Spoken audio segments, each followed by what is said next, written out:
এখন আমরা দেখলাম যে আলো যদি লঘু মাধ্যম থেকে, দ্যাট ইজ মাধ্যম 1 থেকে যদি ঘন মাধ্যমে আসে, মাধ্যম 2তে আসে, তাহলে আপতন কোণ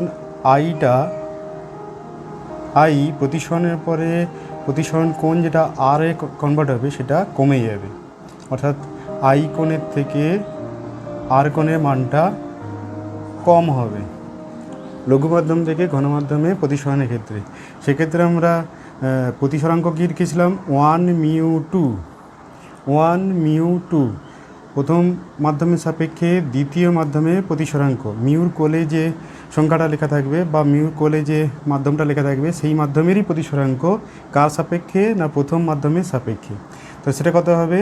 না সেটা হয়েছিল প্রথম মাধ্যমের দ্বিতীয় মাধ্যমের প্রতিসরাঙ্ক ভাজিত প্রথম মাধ্যমের প্রতিসরাঙ্ক। তাই আমরা এটা পেয়েছিলাম। যদি আলোকরশ্মি ঠিক উল্টোভাবে যায়, অর্থাৎ ঘন মাধ্যম থেকে এসে লঘু, এবং এটা ঘন মাধ্যম, এটা লঘু মাধ্যম, তাহলে ঘন মাধ্যম থেকে এসে যদি ঘন এবং লঘু মাধ্যমে বিভেদ তলে এসে আপতিত হয়, তাহলে এক্ষেত্রে আপতন কোণ যা ছিল প্রতিসরণের পরে সেটা অভিলম্ব থেকে দূরে সরে যাওয়ার দরুন রশ্মিটি প্রতিসরণ কোণ আরের মানটা বৃদ্ধি পাবে, অর্থাৎ সেক্ষেত্রে আই লেস দেন আর হবে। এবং সেক্ষেত্রে এই প্রতিসরণ ঘটনাটাকে প্রতিসরাঙ্ক কী হয় বলবো? না এটা তখন এই দ্বিতীয় মাধ্যমটা প্রথম মাধ্যম হিসাবে ট্রিট হবে, এবং এই প্রথম মাধ্যমটা দ্বিতীয় মাধ্যম হিসাবে ট্রিট হবে। তাহলে সেক্ষেত্রে আমরা 2μ1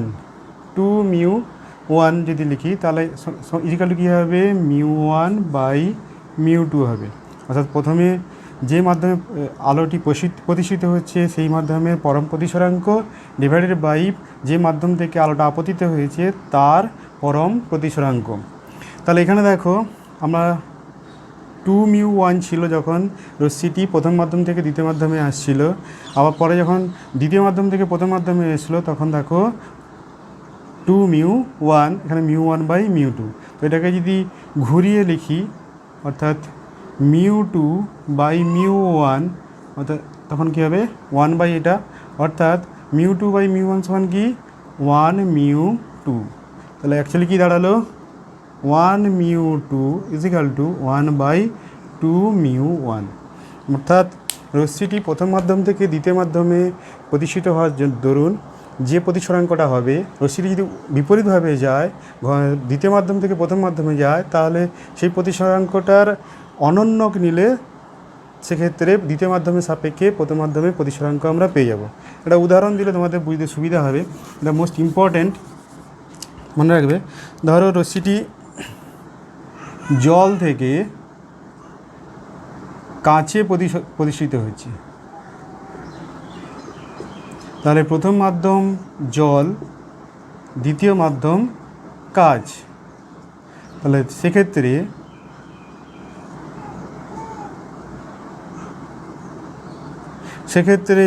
জলের সাপেক্ষে কাচের প্রতিসরাঙ্ক, আমি জলটাকে ডব্লিউ দিয়ে ডিনোট করলাম আর কাচটাকে জি দিয়ে ডিনোট করলাম। তাহলে WμG জলের সাপেক্ষে কাচের প্রতিসরাঙ্ক, এটা প্রথম মাধ্যম, এটা দ্বিতীয় মাধ্যম। জলের সাপেক্ষে কাচের প্রতিসরাঙ্ক কী হবে? কাচের পরম প্রতিসরাঙ্ক, অর্থাৎ শূন্য মাধ্যমে বা বায়ু মাধ্যমে কাচের প্রতিসরাঙ্ক ডিভাইডেড বাই জলের পরম প্রতিসরাঙ্ক। এর মান দেওয়া থাকলো, কাঁচের পরম প্রতিসরাঙ্ক 1.5, বা এটা ভগ্নাংশ আকারে লিখলে 3/2, আর জলের ক্ষেত্রে 1.33, দ্যাট ইজ 4/3। এটা যদি করি আমরা অ্যাকচুয়ালি 9/8 পাবো। এবারে দেখা যাক, যদি আমরা আলোটাকে কাঁচ থেকে জলে প্রতিষ্ঠিত করি, কাঁচ থেকে জলে প্রতিষ্ঠিত করি, তাহলে কি পাবো? না সেক্ষেত্রে আমরা কি লিখব? GμW, কাঁচ থেকে জলে প্রতিষ্ঠিত করছি, প্রতিসরাঙ্কটা বার করছি জলের, কার সাপেক্ষে? কাচের সাপেক্ষে। এখানে কি করেছিলাম আমরা? জলের সাপেক্ষে কাচের প্রতিসরাঙ্ক বার করেছিলাম, কাচের প্রতিসরাঙ্ক বার করেছিলাম জলের সাপেক্ষে। তাহলে এখানে জলের প্রতিসরাঙ্ক বার করছি কাচের সাপেক্ষে। তাহলে সেখানে কি করব? তাহলে জলের পরম প্রতিসরাঙ্ক ডিভাইডেড বাই কাচের পরম প্রতিসরাঙ্ক। তাহলে সেটা কত হবে? একই রকমভাবে 4/3 ডিভাইডেড বাই 3/2 ইজিক্যাল টু 8/9। তাহলে খেয়াল করে দেখো,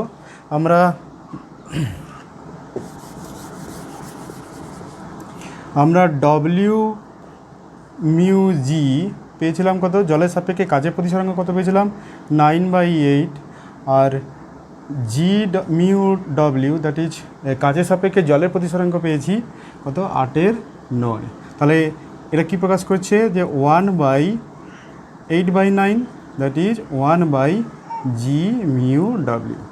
অর্থাৎ এটা আমাদের চটজলদি যদি কোনো একটা মাধ্যমের সাপেক্ষে অপর একটি মাধ্যমে প্রতিসরাঙ্ক দেওয়া থাকে, তাহলে উল্টো যদি জিজ্ঞেস করে যে দ্বিতীয় মাধ্যমের সাপেক্ষে প্রথম মাধ্যমের প্রতিসরাঙ্ক কত, জাস্ট তাকে রেসিপ্রোকাল অর্থাৎ অনন্যক তৈরি করে অনন্যকভাবে লিখে দিলেই সেই প্রতিসরাঙ্কটা আমরা সহজে পেয়ে যাব। যেমন ধরো বায়ুর সাপেক্ষে কাচের পরম প্রতিসরাঙ্ক 1.5, বায়ুর সাপেক্ষে এয়ারের সাপেক্ষে কাচের পরম প্রতিসরাঙ্ক 1.5। তাহলে আমাদের যদি জিজ্ঞেস করে যে কাচের সাপেক্ষে বায়ুর প্রতিসরাঙ্ক কত, তাহলে সেক্ষেত্রে হবে জি মিউ এ ইজিক্যাল টু, আর কিছুই করতে হবে না, জাস্ট 1/1.5 করলে অ্যান্সারটা পাওয়া যাবে। দ্যাট ইজ আমরা যদি এখানে ভগ্নাংশ আকারে লিখি, এটা 3/2 দ্যাট ইজ 2/3। এভাবে আমরা সহজেই একটা মাধ্যমের সাপেক্ষের অন্য মাধ্যমে যদি প্রতিসরাঙ্ক জানা থাকে, তাহলে ওই যদি তাদের উল্টে দেওয়া হয় বা আলোটাকে যদি বিপরীতভাবে চালনা করা হয়, তাহলে সেক্ষেত্রে আমরা এই ফর্মুলার সাহায্যে সহজেই প্রতিসরাঙ্কটা বার করে নিতে পারবো। এটা ভালোভাবে মনে রাখবে। এটা প্রচুর ছোটো ছোটো শর্ট কোয়েশ্চেন হিসেবে দিয়ে দেয়, প্রায় থাকে কোশ্চেনে, এটা ভালোভাবে মনে রাখবে। তাহলে আমরা কি পেলাম? 1μ2 ইজিক্যাল টু 1/2μ1। আচ্ছা, এবারে আমরা এই ফর্মুলাটাকে ব্যবহার করে সমান্তরাল কাজফলকে আলোর প্রতিসরণে আলো কীভাবে বাঁকছে আমরা দেখে নেব। সমান্তরাল ফলকে প্রতিসরণ।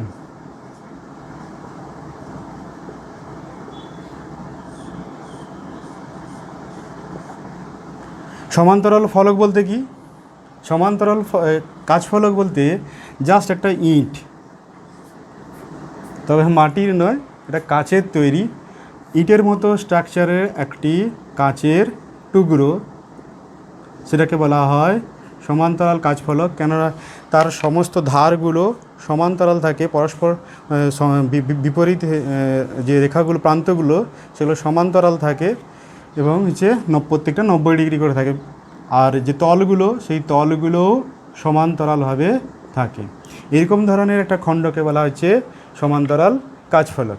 এই সমান্তরাল কাজফলকে যদি আলোটা আপতিত হয়, তাহলে সেক্ষেত্রে প্রতিসরণের দরুন কি তৈরি হয় আমরা দেখে নেব।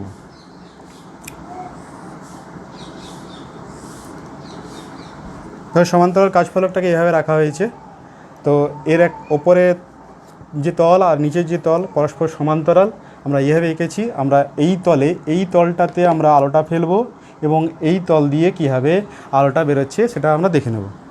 তাহলে ধরো পি কিউ একটি আপতিত রশ্মি,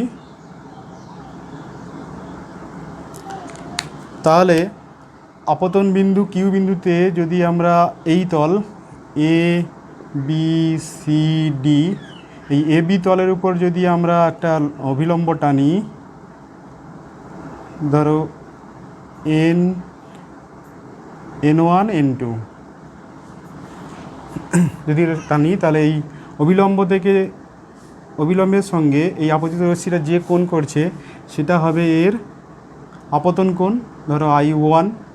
তার দরুন এই রশ্মিটা প্রতিষ্ঠিত হওয়ার পর, তাহলে এটা বায়ু আছে এদিকে, আর এটা কাচ, তাহলে বায়ু থেকে কাছে ঢুকছে, তাহলে বায়ু লঘু মাধ্যম, কাঁচ ঘন মাধ্যম।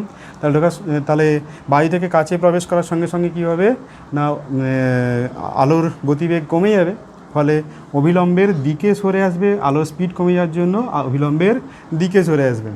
তাহলে অবিলম্বের দিকে এসে ডিসি তলে আপতিত হবে। তাহলে এই কোণটা হবে R1 হবে তার প্রতিসরণ কোণ। তাহলে এই কি বিন্দুতে যদি আমরা স্নেল সূত্র লাগাই, তাহলে স্নেল সূত্র এ বি তলে স্নেল সূত্র অনুযায়ী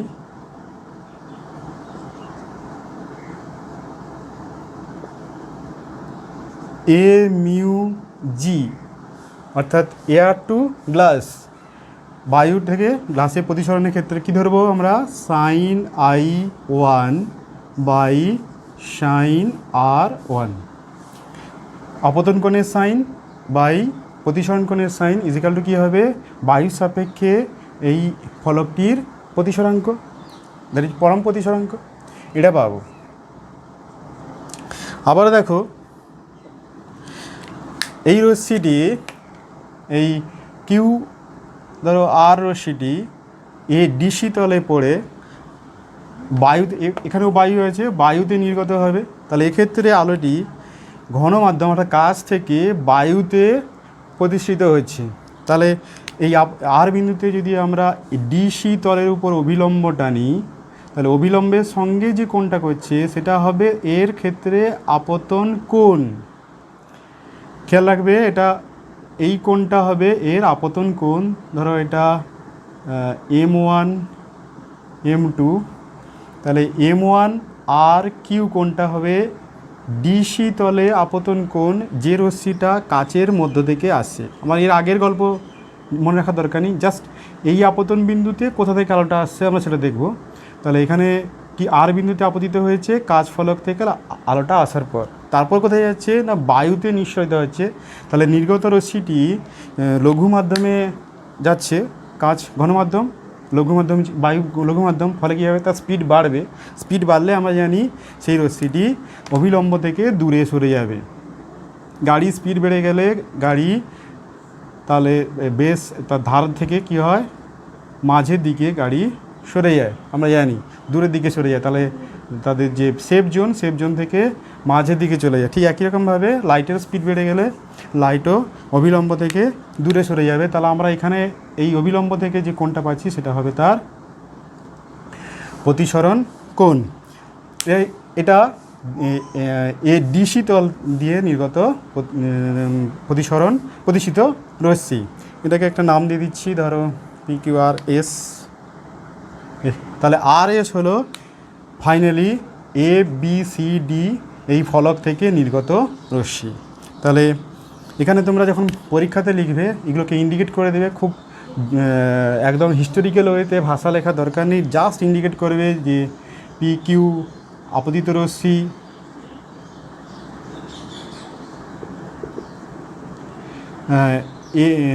ABCD কাচফলক, সমান্তরাল কাচফলক,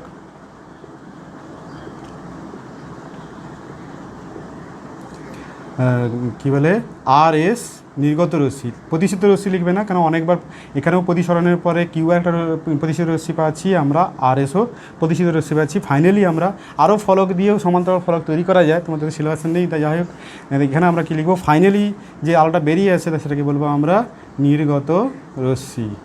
এখানে একাধিকবার প্রতিষ্ঠিত হচ্ছে, সেই জন্য আমরা শেষ রশ্মিটাকে আমরা কী বলবো, নির্গত রশ্মি বলবো। আচ্ছা, আর কি লিখবে, এন ডট হবে AB তলে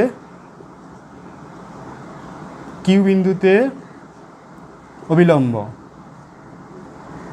ঠিক একইভাবে আর কি বলে M1 M2 লিখবে আর বিন্দুতে ডিসি তলে অবিলম্ব। এইভাবে লেখার আর কি লিখবে যে I1 আপতন কোণ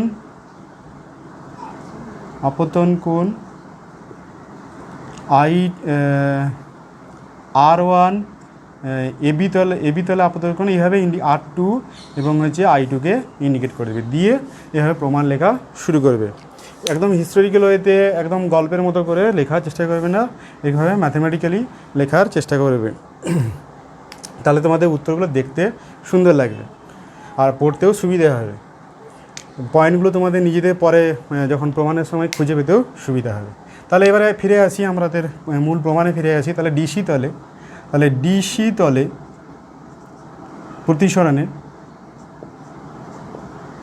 প্রতিসরণের ক্ষেত্রে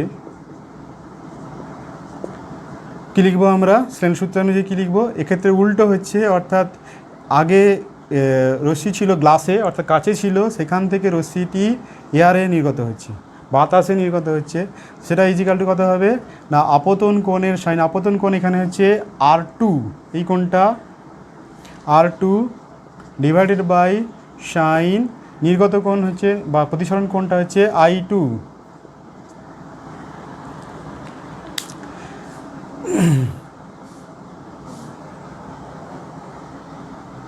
এবারে দেখো একটা জিওমেট্রিক্যাল প্রুফ আছে, N1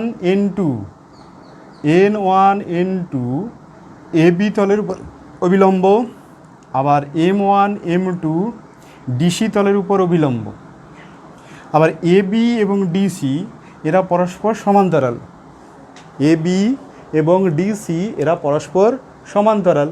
আবার সেই সমান্তরাল রেখাগুলোকে N1 N2 রেখাগুলোর উপরে N1 N2 এবং M1 M2 অবিলম্বভাবে ছেদ করেছে। তাহলে ultimately N1 N2 and M1 M2 এ দুজনেও সমান্তরাল রয়েছে।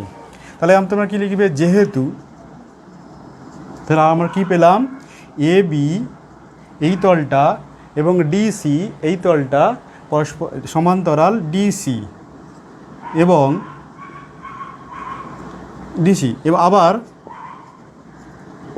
আবার কি পেয়েছি, N1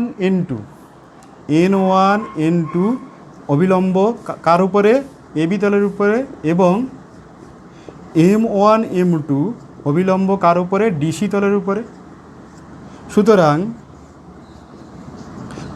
আমরা কী করতে পারি না, দুটো তল তার উপরে একজন অবিলম্ব হবে আর একজন অবিলম্ব হবে, তাহলে এরা পরস্পর অবশ্যই অবিলম্ব হতে হবে, নাহলে অবশ্যই অবিলম্ব হতে হবে। তাহলে আমরা কি লিখতে পারি, N1 N2 সমান্তরাল M1 M2, যে বড় করে লিখি, নাহলে লিখতে হবে না, N1 N2 সমান্তরাল M1 M2, অর্থাৎ এই রেখাটা এবং এই রেখাটা পরস্পর সমান্তরাল।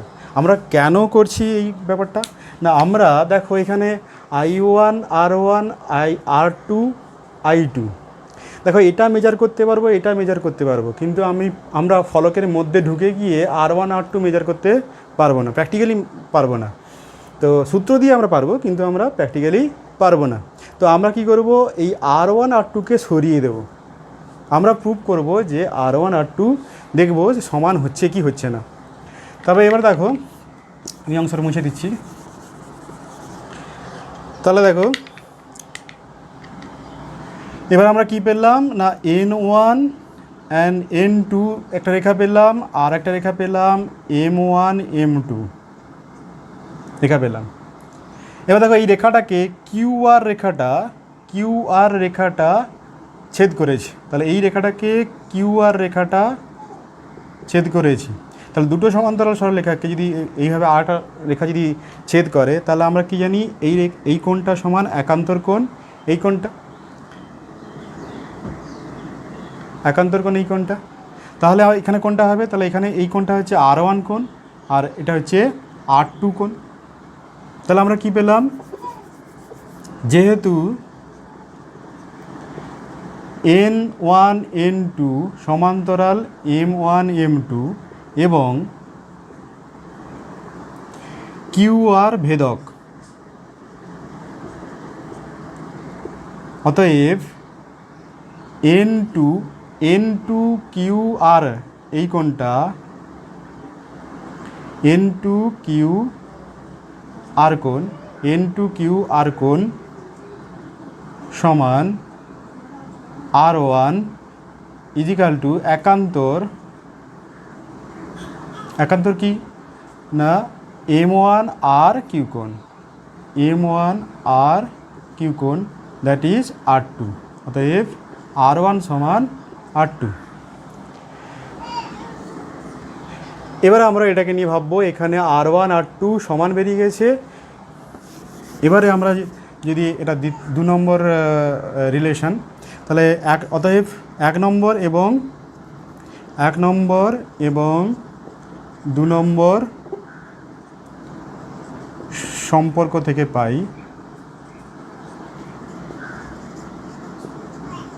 কি পাবো, A mu G equal to sine I1 by sine R1 equal এবং হচ্ছে G mu A equal to কী হবে, সাইন R1, আমি R2টাকে চেঞ্জ করে নিলাম, যেহেতু R2 সমান R1, তাহলে R2 র জায়গায় আমরা R1 লিখলাম বাই সাইন I2। বোঝা গেছে?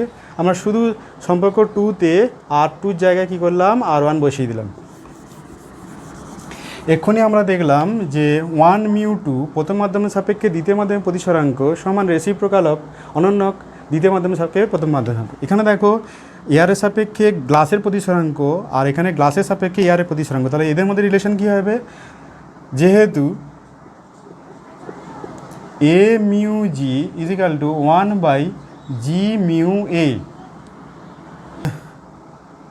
এ মিউ জি গুণিত G mu A equal to 1। অতএব আমরা যদি এখানে বসাই তাহলে কী হবে, sign I1 by sine R1 গুণিত sine R2 by sine I2 equal to 1। তাহলে এখানে আমরা কী লিখব, তাহলে R1 এর জায়গায় কি, R2 জায়গায় কী লিখব, sign I1 by sine R1 গুণিত sine R1 by sine I2 equal to 1, বা সাইন এটা কেটে যাবে, I1 is equal to sign I2। তো দুদিক থেকে সাইনের জ্যাকেট খুলে দাও, তাহলে কী হবে, I1 সমান I2। তার মানে কি দাঁড়ালো, I1টা কি, I1টা AB তল দ্যাট ইজ প্রথম তলে আপতন কোণ, I2টা কী বেরোলো, দ্বিতীয় তল দ্যাট ইজ নির্গমন তল, DC তলের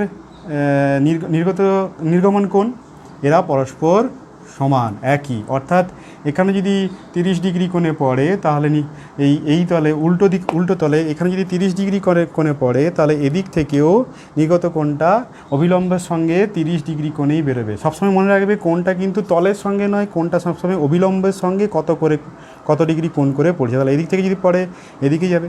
অর্থাৎ রশ্মিটা, এই আপতিত রশ্মিটা এইভাবে যাচ্ছিল এবং তার সঙ্গে নির্গত রশ্মিটাও একইভাবে একই ডাইরেকশানে যাবে, শুধু কী হবে, একটু পাশের দিকে সরে যাবে, পাশের দিকে সরে গেছে। অর্থাৎ আপতিত রশ্মিটা যে অভিমুখে যাচ্ছিল, নির্গত রশ্মিটাও সেই একই অভিমুখে যাচ্ছে, এদের অভিমুখে কোনো পরিবর্তন হয়নি, শুধু কি হয়েছে, সে তার অবস্থান থেকে কিছুটা পাশের দিকে সরে এসছে। একে বলা হয় কি, পার্শ্বীয় সরণ। অর্থাৎ এখানে রশ্মিটির পার্শ্বীয় সরণ ঘটেছে।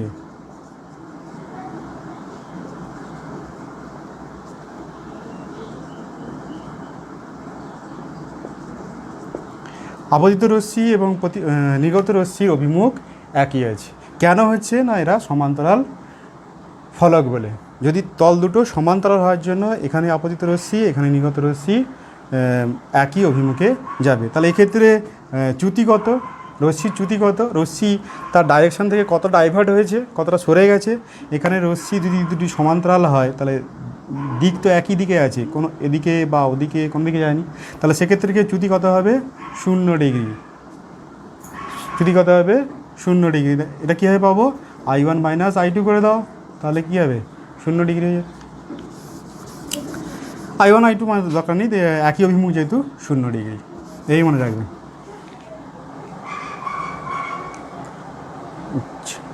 আচ্ছা, এবারে তোমাদের এখানে ছোটো ছোটো কয়েকটা কোশ্চেন জিজ্ঞেস করা হয় এই প্রসঙ্গে। তো এই প্রমাণটার ক্ষেত্রে আমরা কি পেলাম, I1 সমান I2। তোমরা প্রমাণটা শুধু এখানে প্রমাণ করে ছেড়ে দেবে না, সে আগে বলা হয়েছে যে এই প্রমাণটার অ্যাকচুয়ালি তুমি কী বুঝলে সেটাকে বলতে হবে। যে আমি কথাগুলো যে বললাম যে যেহেতু সমান্তরাল ফলক, তাহলে সেক্ষেত্রে সমান্তরাল ফলকের ক্ষেত্রে আপতিত রশ্মি এবং নির্গত রশ্মি পরস্পর মান একই হবে, অর্থাৎ পরস্পর সমান্তরাল হবে। এইভাবে এর ব্যাখ্যাটা নিচে লিখবে। এই পার্শ্বীয় সরণ, ফলকের পার্শ্বীয় সরণ যেটা হচ্ছে পাশের দিকে যে সরে এলো, এই সরে আসাটা কতটা হবে, কার উপর নির্ভর করবে, বেশি হবে কম হবে, কীভাবে নির্ভর করবে।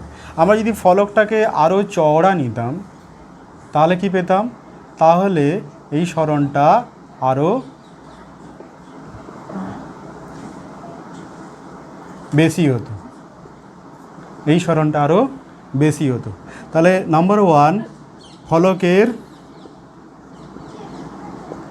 বেধ বা ডি, এটাকে যদি আমরা ডি বলি, অর্থাৎ এ এবং এবি তল এবং ডিসি তলের মধ্যে চওড়া কতটা, বেধ কতটা চওড়া, এটার উপর নির্ভর করছে এই সরণটা কত বেশি হবে।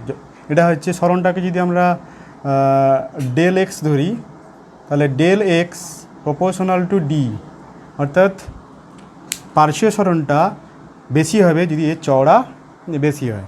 নাম্বার টু, আপতিত যে রশ্মিটা তার আপতন কোণের উপর ডিপেন্ড করছে। তাহলে আপতন কোণের উপর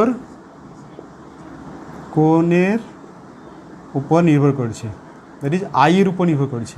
del x proportional to I, যত আপতন কোণের মান বৃদ্ধি পাবে এই সরে যাওয়ার হারটা, পার্শ্বীয় সরণের পরিমাণটা বেশি হবে। অর্থাৎ 30 ডিগ্রি কোণে আপতিত হলে যতটা সরানো ঘটে, যদি আমি 45 ডিগ্রি কোণে ফেলি তাহলে আরও বেশি আলোটা সরে যাবে। Number 3, most important, materials of this slab, অর্থাৎ এই কাচের স্ল্যাবটার যে পদার্থ দিয়ে তৈরি, সেই পদার্থর প্রতিসরাঙ্কের উপর নির্ভর করছে। আমরা যদি শুধু কাচ বলি, কাচের বিভিন্ন রকম আছে, ফ্লিন কাচ, ক্রাউন কাচ, আর বিভিন্ন রকম কাজ আছে। কাচের প্রতিসরাঙ্ক মোটামুটি 1.5 থেকে 1.67 পর্যন্ত ভ্যারি করে, এর অনেকগুলো মান আছে। তো কোন ধরনের কাজ ব্যবহার করছি তার প্রতিসরাঙ্ক কত তার উপর নির্ভর করছে। যত প্রতিসরাঙ্ক বেশি হবে তত এই সরে যাওয়াটা বেশি হবে। আমরা কেন জানি কেন, সাধারণ বুদ্ধিতে বলতে পারি যে আমরা যখন আপতিত রশ্মি যখন এখানে পড়বে, তো প্রতিসরণের জন্য চ্যুতিটা অনেক, এই প্রথম তলে চ্যুতিটাই অনেক বেশি হয়ে যাবে। তো এখানে দেখো এইভাবে চ্যুতি দিয়েও এইভাবে, আচ্ছা এটা পরে বলছি। তাহলে সেক্ষেত্রে কী হবে, মিউর উপর নির্ভর করে, অর্থাৎ প্রতিসরাঙ্কের উপর, ফলকের প্রতিসরাঙ্কের উপর নির্ভর করে, ফলকের প্রতিসরাঙ্কের উপর নির্ভর করে।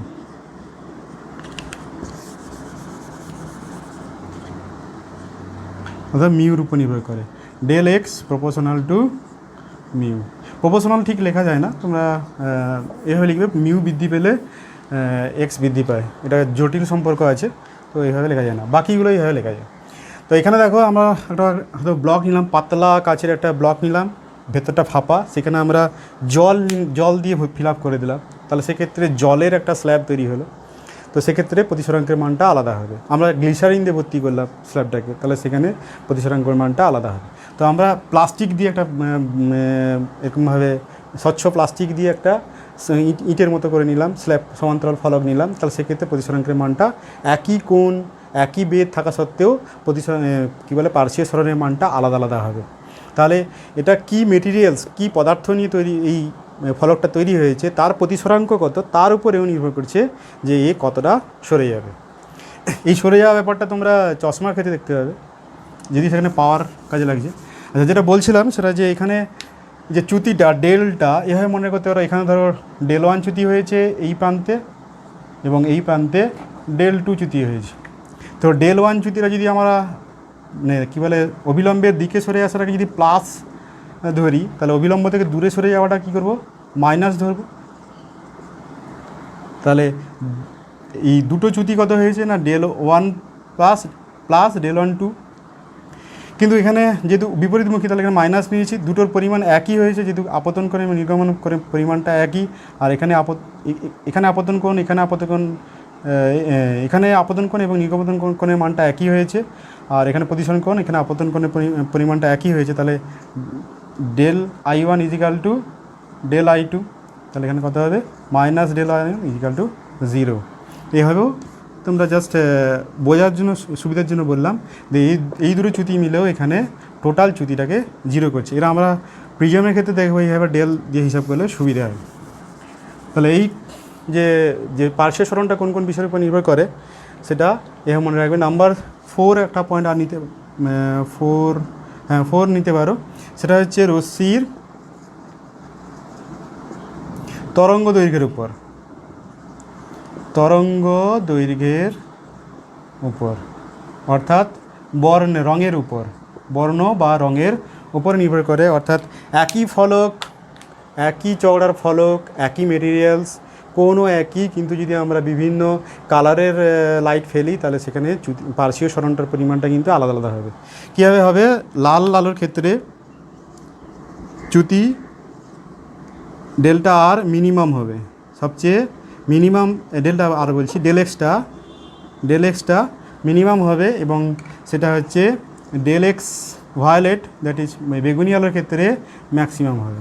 অর্থাৎ একই স্ল্যাবে যদি আমরা লাল আলো ফেলি তাহলে তার যতটা পার্শ্বীয় সরণ হবে বেগুনি আলোর ক্ষেত্রে আরও বেশি হবে।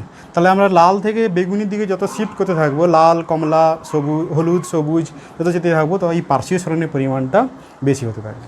তো এখান থেকে ছোটো ছোটো কোশ্চেন্স আছে, তোমরা এখানে মনে রাখবে, তাহলে তোমাদের সুবিধে হবে।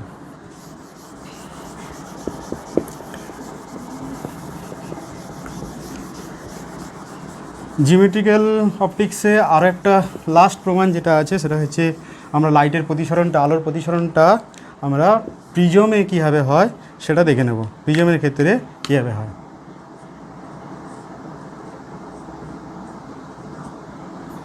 প্রিজমের ক্ষেত্রে পরিসরণ তোমরা প্রিজম দেখে থাকবে হয়তো। প্রিজম জাস্ট এরকমভাবে একটা প্রতিসারক মাধ্যম, কাচের তৈরি হতে পারে, প্লাস্টিকের তৈরি হতে পারে, বা স্বচ্ছ যে কোনো মাধ্যম দিয়ে হতে পারে। তো তার 5টা তল থাকে, যার 2টো তল পরস্পর সমান্তরাল তল থাকে, আর কোনো তলই কিন্তু সমান্তরাল নয়, সবগুলোই কিন্তু আনত তল। খেয়াল করে দেখো, এই তলটা আর এই তলটা আনত তল, এরা একটা কোণ করে আছে।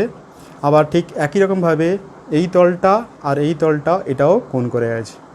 তো ঠিক একই রকমভাবে এটা, তো এটাকে ভূমিতে যে দিকটা টেবিলের উপর রাখা হয়, সেই দিকটাকে বলা হয় ভূমি।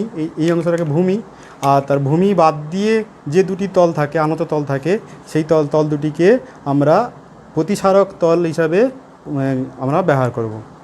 এই যে তলে এসে আলোটা পড়বে সেটাকে আপতন তল, আর যে তল থেকে আলোটা নির্গত হবে তা সে নিঃসারক তল হিসাবে আমরা বলবো। তো এখানে যদি অবিলম্ব ভূমির দিক থেকে যদি আলো এসে, বাঁকা অবিলম্ব নয়, অবিলম্ব থেকে অন্য একটা কোণে, এই তলের অবিলম্বের সঙ্গে আনতভাবে যদি ভূমির দিক থেকে একটা আলো এসে পড়ে, তাহলে প্রতিসরণের পর এই প্রিজম থেকে যে আলোটা নির্গত হবে সেটা এই প্রিজমের ভূমি, তাটি মাটির দিকে বেঁকে যাবে। অর্থাৎ এইভাবে যদি আলো এসে পড়ে এইভাবে বেরিয়ে যাবে। এই শেপটা কীভাবে করা হয়েছে, জাস্ট কিছুই না, এইভাবে একটা সমান্তরাল ফলক নেওয়া হয়েছে, সামান্তরিক ফলক নেওয়া হয়েছে, সমান্তরাল ফলক, তার কোণ বরাবর কেটে দেওয়া হয়েছে। একটা ইটের ফলক নেওয়া হয়েছে,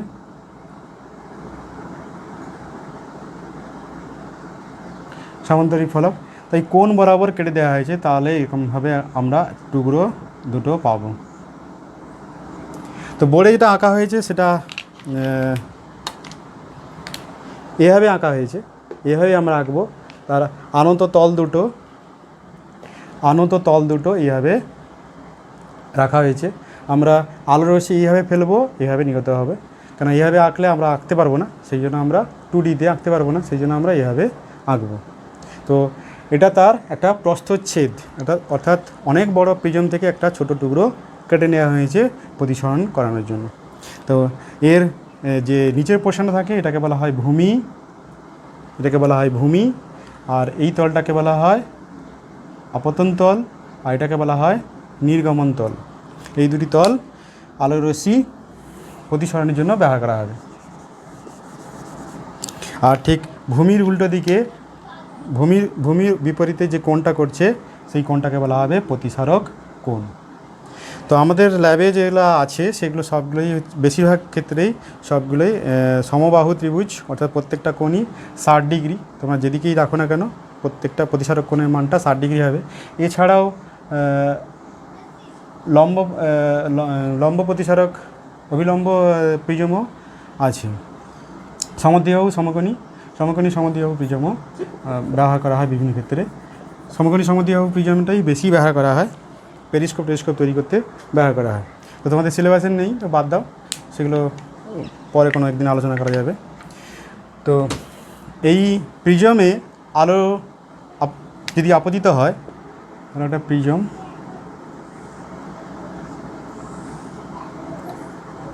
এ বি সি, একটা প্রিজম, তার এ বি তল আর এসি তল হচ্ছে প্রতিসারক তল, আর বিসি হচ্ছে ভূমি।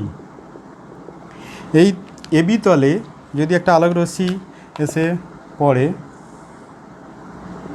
তাহলে সে যেত, যদি প্রিজম না থাকতো তাহলে সে এইভাবে বেরিয়ে যেত,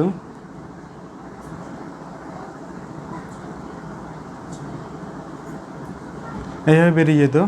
কিন্তু প্রিজম থাকার জন্য কী হবে, সে ধরো পি কিউ বিন্দু, তাহলে পি কিউ বিন্দুতে তার অভিলম্ব এ বি তলের উপর যদি অভিলম্ব টানি, তাহলে এই কোণটা হবে আপতন কোণ। তাহলে বায়ু থেকে কাছে প্রতিষ্ঠিত হচ্ছে, তাহলে প্রতিসরণের পর অবিলম্বের দিকে সরে যাবে, অবিলম্বের দিকে সরে আসবে, গিয়ে তখন তার এই কোণটা হবে ধরো R1 কোণটা হবে প্রতিসরণ কোণ। এই বিন্দুতে পড়লো, ধরো এটা আর বিন্দু, এটা ধরো আর বিন্দু।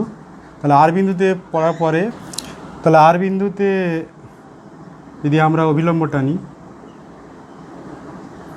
তাহলে আর বিন্দু অভিলম্ব টানলে তাহলে যে এটা হবে আপতন কোণ, ধরো R2 আপতন কোণ। এক্ষেত্রে বায়ু থেকে কাছ থেকে বায়ুতে প্রতিষ্ঠিত হবে, তাহলে প্রতিসরণের জন্য কী হবে, অবিলম্ব থেকে দূরে সরে যাবে, তাহলে এটা এভাবে নির্গত হবে। ড্রাই হয়ে যাচ্ছে।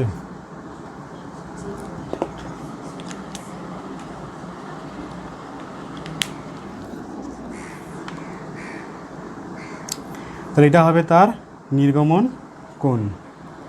তাহলে দেখো আলোটা যাচ্ছিল এই দিক বরাবর, গেল এই দিক বরাবর, তাহলে এদের মধ্যে এই কোণটা হবে চ্যুতি। এটাকে যদি আমরা ডেল দিয়ে ডিনোট করি, ডেল। আর এই পয়েন্টটাকে আমরা, এই দুটো অভিলম্ব, এই অভিলম্ব ক্রসিং পয়েন্টটাকে ধরো আমরা আর এস টি দিলাম, এটা ধরো N1, এটা ধরো N2। তাহলে একটা জিনিস এবার দেখো, এই তলে তোমরা সেই যদি পরীক্ষা খাতায় যদি এইটা প্রমাণটা লিখতে হয়, তাহলে সেই একইভাবে লিখবে, এ বি সি একটি সমবাহু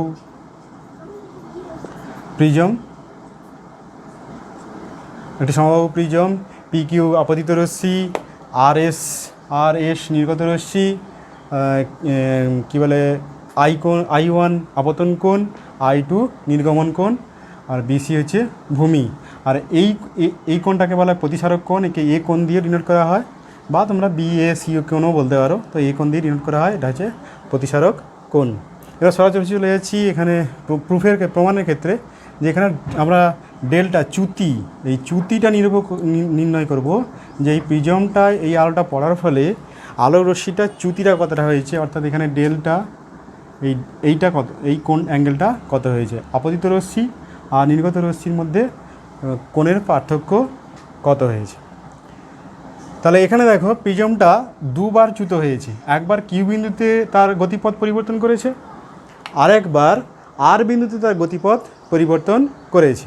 এই দুটো চ্যুতি মিলে কিন্তু টোটাল এই ডেল চ্যুতিটা তৈরি হয়েছে। তাহলে আমরা কিউ ওয়ানের ক্ষেত্রে তাহলে এই পুরো ডেলটা, এই পুরো চ্যুতিটা কিছুটা কিউ ওয়ান বিন্দুতে চ্যুতি হয়েছে, কিছুটা আর বিন্দুতে চ্যুতি হয়েছে। তাহলে কিউ ওয়ান বিন্দুতে ধরো প্রথম তলে যে চ্যুতিটা হয়েছে সেটা ডেল্টা ওয়ান দিলাম, আর সেকেন্ড তলে নির্গমন তলে প্রতিসারক তলে যে চ্যুতিটা হয়েছে সেটাকে আমরা ডেল টু দিলাম। তাহলে টোটাল চ্যুতিটা কত হয়েছে, del equal to del one plus del two. Q বিন্দুতে চ্যুতি এবং আর বিন্দুতে চ্যুতি। তাহলে কিউ বিন্দুতে চ্যুতি কত হয়েছে, কিউ বিন্দুতে কত চ্যুতি হয়েছে, আমরা চ্যুতি সমান কী জানি একদম ফার্স্ট এতে, এটা যদি আই হয়, এটা যদি তার আর হয়, তাহলে সেটা ডেল, এই কোণটা হবে ডেল ইজিক্যাল টু কী হবে I one minus I minus R. যদি আর বড় হয় তাহলে সেক্ষেত্রেও আর মাইনাস আই। তাহলে এক্ষেত্রে কী হবে I one minus R one, del one equal to কী হবে I one minus R one, কারণ আপতন কোণ আই ওয়ান আর প্রতিসরণ কোণ আর ওয়ান। তাহলে এই দুজনের মধ্যে ঘাটতি হবে তার চ্যুতি। তাহলে এস বিন্দুতে আর বিন্দুতে কত হবে, ডেল টু কত হবে, ঠিক একই রকমভাবে আপতন কোণ হবে আর ওয়ান আর টু, আর নির্গমন কোণ হবে I two, that is I two minus R two, যেটা বড় হবে সেটা থেকে মাইনাস করো। তাহলে ডেল ইজিক্যাল টু কী হলো I one minus R one plus I two minus R two. তো সাজিয়ে লিখলে কী হবে I one plus I two minus of R one plus R two. এটা হবে প্রিজমের চ্যুতি। এবারে দেখো সেই আগের মতো আই ওয়ান এবং আই টু যেহেতু প্রিজমের বাইরে,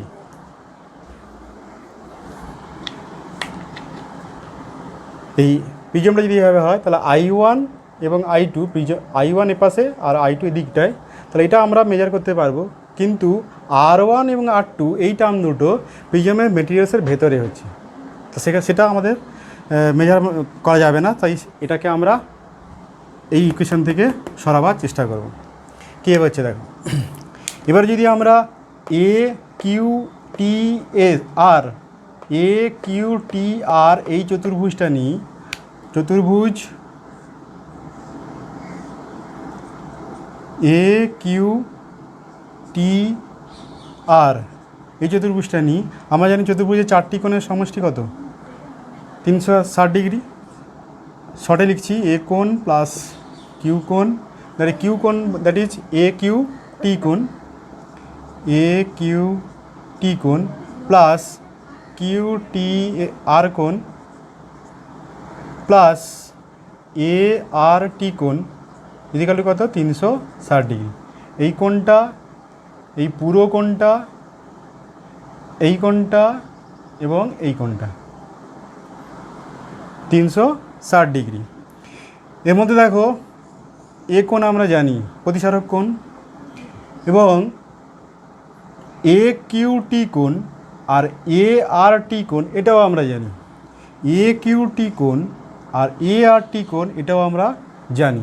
কী করে জানি দেখো, এ কোণ প্লাস এই কোণটা কী করে তৈরি হয়েছে না, এই তলের উপরে অভিলম্ব N1 টি তৈরি করেছে। অভিলম্ব মানে তাহলে এই কোণটা মান কত হবে 90 ডিগ্রি। আবার এ আর টি কোণটা এসি তলে N2 আর টি এই অভিলম্বটা তৈরি করেছে, তাহলে এটাও কত 90 ডিগ্রি। তাহলে এটাও 90 degree plus Q T R কোণ plus 90 degree equal to 360 degree.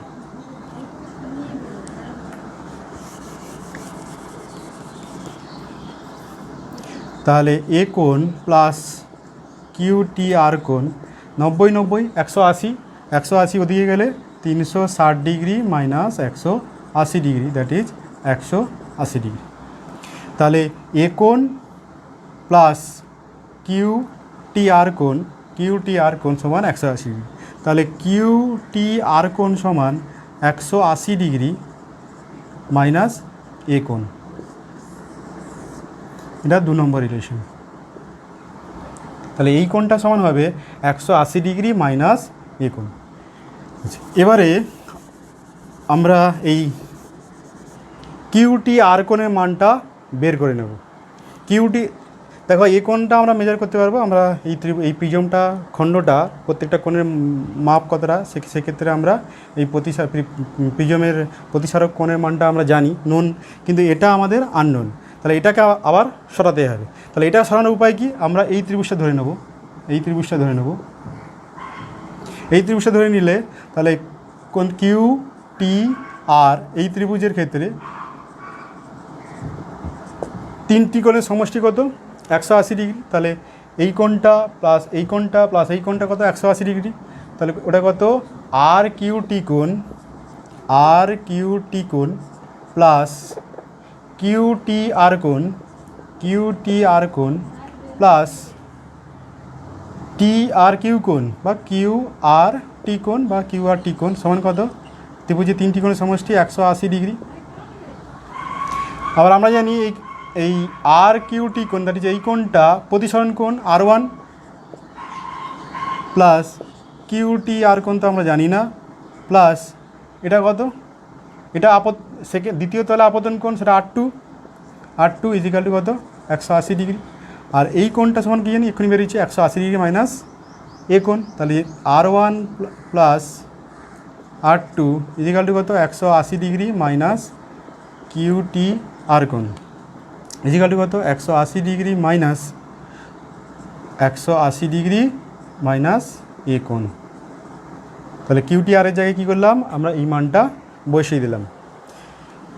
তাহলে আলটিমেটলি কী বেরোচ্ছে, 180 ডিগ্রি মাইনাস 180 ডিগ্রি প্লাস এ কোণ। তাহলে 180 কাটবে, দ্যাট ইজ এ কোণ। তাহলে R1 এবং R2 কোণের মান কত বেরোলো, এ কোণ।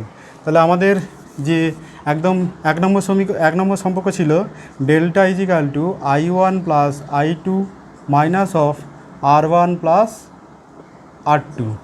সেক্ষেত্রে আমরা দেখো R1 R2-র মান আমরা পেয়ে গেলাম ইজিক্যাল টু এ। তাহলে R1 R2-র জায়গায় আমরা কী বসাবো, I1 প্লাস I2 মাইনাস এ।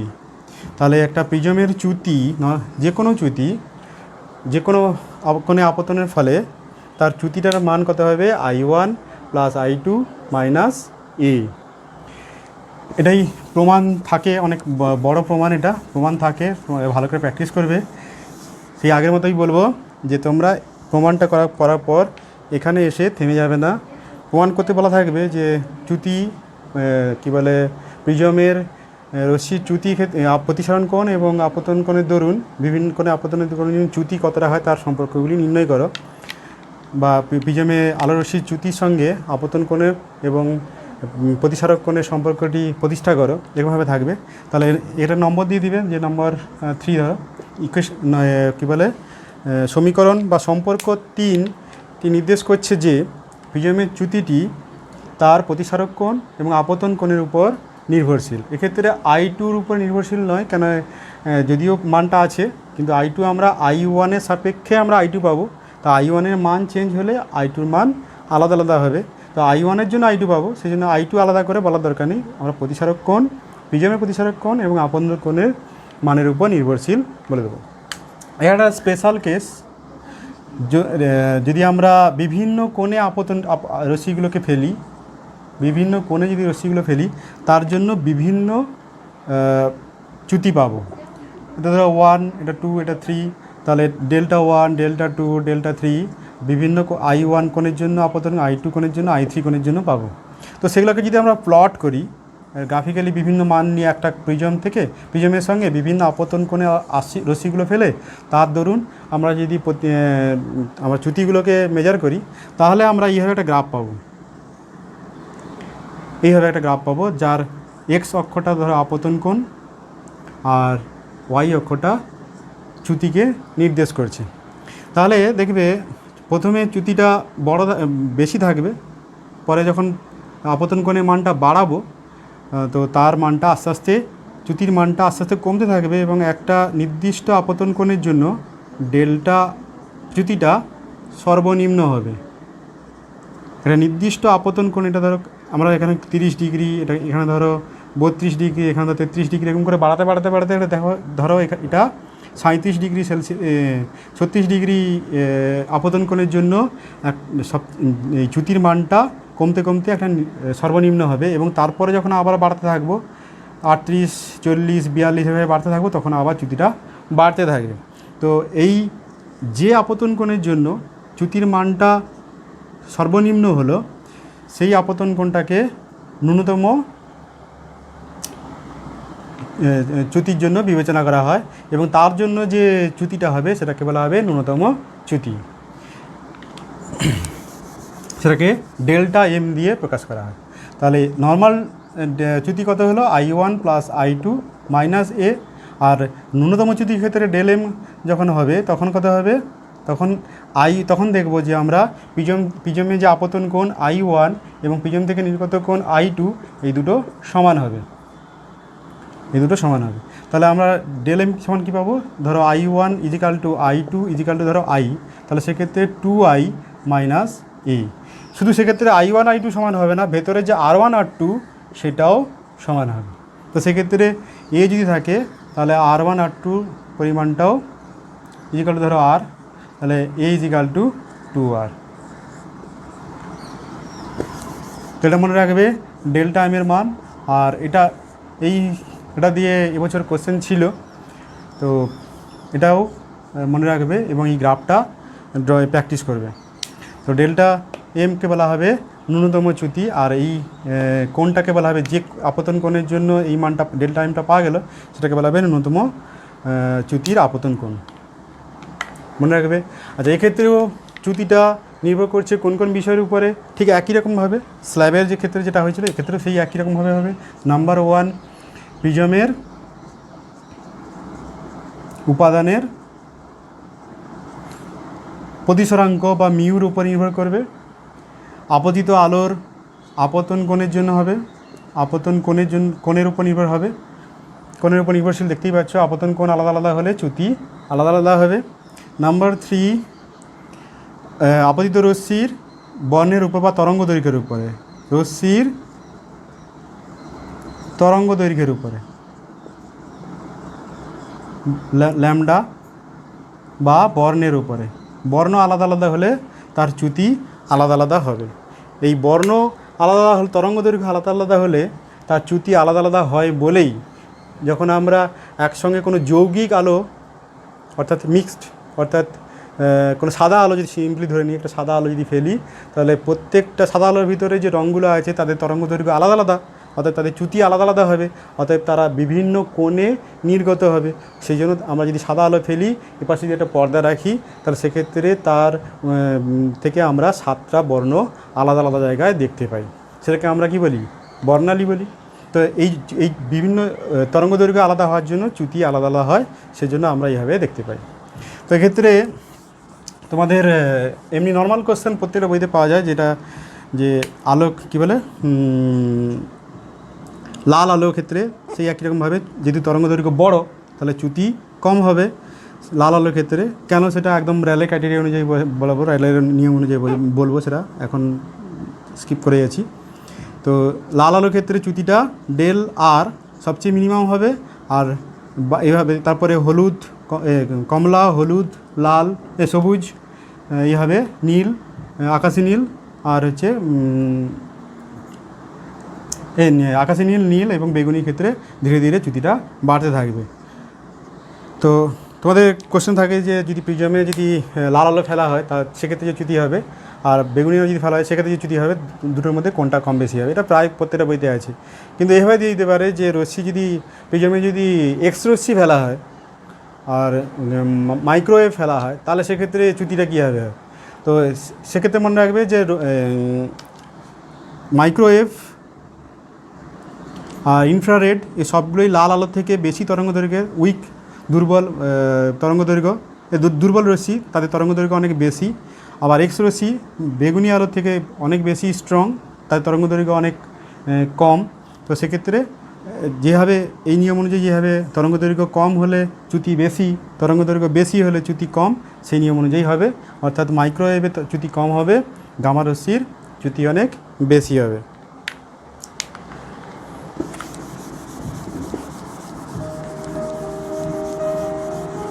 এবারে আমরা কয়েকটা প্রতিসরাঙ্ক